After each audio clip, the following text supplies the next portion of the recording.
Hello BookTube, I'm Shawn the Book Maniac. Welcome back to my channel and Doris of Aldi Books channel. This is the latest in an ongoing series of discussion videos that we've been making this year of the Faber 90 single story bound volumes of stories in commemoration of Faber's 90th birthday. And next up is John McGairn's The Country Funeral. We've had a spate of real duds recently, so fingers crossed that this one goes better. With a name like John McGairn and his reputation, I'm optimistic. But we'll get to my first impressions in a minute. First, let's talk about the man. Born in 1934 in County Leitrim, if I'm pronouncing that right, Ireland, died in 2006 in Dublin. He wasn't very old, he was only 71. His most famous novels are The Barracks, The Dark, Amongst Women, and The Observer, but Jason Harrigan, new to BookTube, just a breath of fresh Irish air on BookTube. You must check him out. He told me that The Pornographer is one of his best, so there you go. And he also told me that short stories were not McGairn's forte, so I will definitely go on to check his novels, even if I don't end up liking this. He's also quite well known for his memoir, All Will Be Well, and I just picked that up a few weeks ago because it featured prominently in Ian Lee's collection of memoiristic essays, Dear Friend, and I picked it up for that reason. His mother died when he was only 10. His first wife was Finnish. His second novel, The Dark, was banned for pornographic content. Okay, that's going up to the top of my TBR. And he lost his job and moved to England and worked a variety of odd jobs. He suffered consequences from that and eventually returned to Ireland, lived and worked on a small farm in County Leitrim. I have read the first 20 pages and I'm optimistic, but I'm not wowed. This is a story about a sad little family in Dublin, but the mother's roots go back to a small town called Gloria Bog. She is old and has a lot of health problems, virtually bedridden. Don't know exactly how old she is, but she's probably not young. One of her sons is home from Saudi Arabia. He works for 5 months and comes home for 3 weeks or something like that. And he's home. This is a park. I have to let the kids play.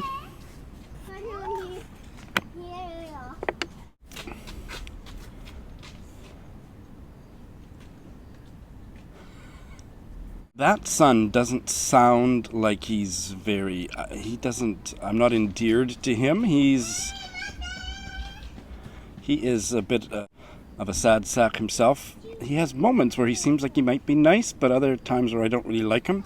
And then another son who is a double amputee in a wheelchair. And I'm not really comfortable with how unpleasant of a character he's made out to be. I just don't like that. I don't want all my disabled characters to be nice, but if you're going to put one disabled character in a story and he's grumpy and hard to get along with, I don't love that. But withholding judgment till we get to the end.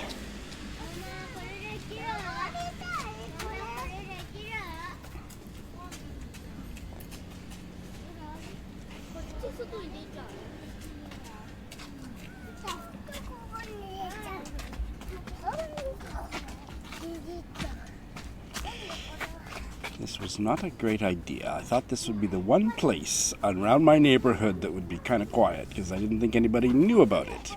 Waiting them out, waiting for them to leave. I'm getting hotter and hotter in the sun. I thought today would be cooler, but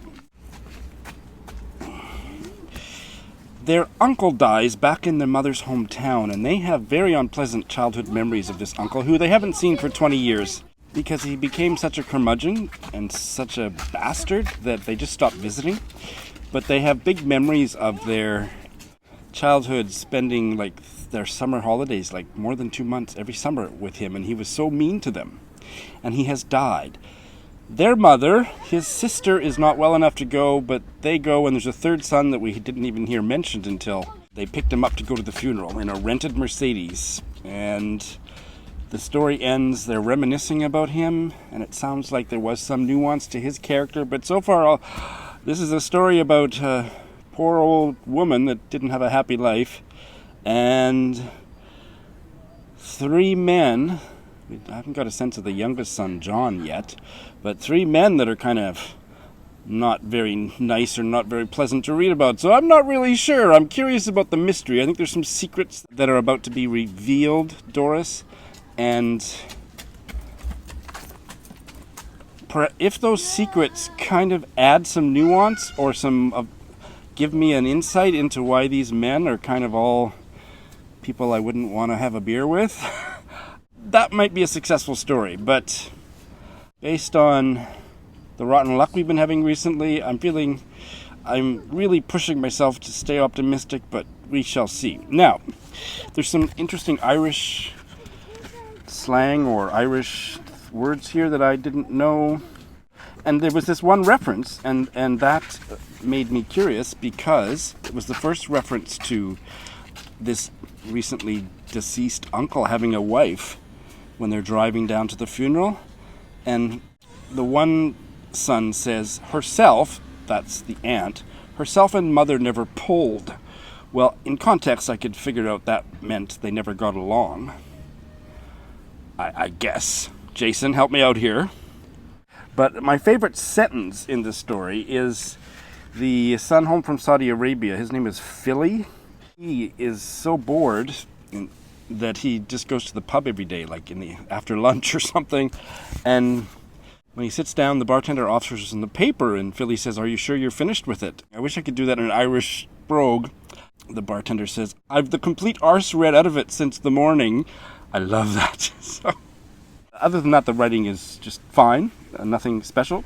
So, yeah, I'm gone on for longer than I intended to, but what did you think, Doris? Are you more optimistic? Can you raise my spirits? I'm not pessimistic, but I'm just not fully invested in the story with such a cast of unlikable men. I look forward to hearing from you and then checking back with you after I've the complete arse read out of this story. Well, Shawn, I gotta say, I'm feeling rather pessimistic about this one, and that is because I have not been wowed thus far. And also because, as you say, we've had quite a few duds recently in this series from Faber. So, yeah. Like the wow factor, I just don't feel like I've gotten much of a sense of place in this story yet. Now, it is a longer short story. We have already read 19 pages, but it is a longer one. So possibly I am here for a road trip among brothers and heading out into the country. I'm always here for the country scenes. So possibly it's going to pull it out here in the story. But one little thing that just really irritated me, in the opening flap, it says, "My only concern," John McCarran once said, "is that I get the sentence right and describe my world clearly and deeply." So, you know, that sentence that you read us about the arse, you know, with the newspaper was charming. It was really funny. However, just before that is the sentence that made me bonkers. On page 3, at the bottom, "As soon as the barman in Mulligan's had pulled his pint, he offered Philly the newspaper spread out on the counter that he had been reading." He offered Philly the newspaper spread out on the counter that he had been reading. He wasn't reading the counter, friends. He was reading the newspaper. I mean, logically, yes, but it's not written correctly. It's written like a poorly phrased sentence that, you know, would be in a high school grammar textbook and spot the error. So, yeah, that annoyed me. It's the little things, you know. I don't know why things like that pull me out of the story, but they do every time. I cannot stand misplaced phrasing like that. Anyway, fingers crossed for the rest of this story. Check in soon. Hey Doris, well, I've the complete arse read out of it since you and I last spoke, and I set it aside for almost a week, so I just picked it back up and did a fairly slow skim of the ending. I really like this one. This one really worked for me. It's not perfect, and really all I have for you is my inarticulateness about it. I thought there was something powerful and subterranean about the way that it explored inheritance, money, property, community, and brotherhood, or lack thereof, in this story. Underneath all the crazy shenanigans, the drinking and the rivalry between the brothers and the no love being lost between them and their uncle, there was something really deep that I felt was being said, and the only way it could be said is in this particular story. So I really liked it. I haven't decided on my star reading. I am leaning towards somewhere between a 4 and a 5, and when we publish this video I will decide finally. But those are my inarticulate thoughts. How about you?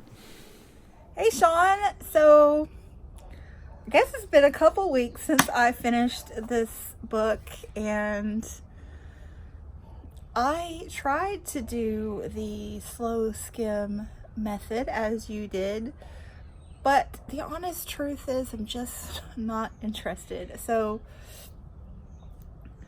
I wasn't remembering all that much, except that it's a bunch of brothers attending their somewhat estranged uncle's funeral, and you know, yeah. I don't have anything to say. I would call it a 3-star. It just didn't spark my interest. I don't think it's a bad book. It just wasn't a me book. So glad you enjoyed it though. We'll have to do a tally at the end and see our ratio. We're almost there. One more of this first release. Wow, it's been a year.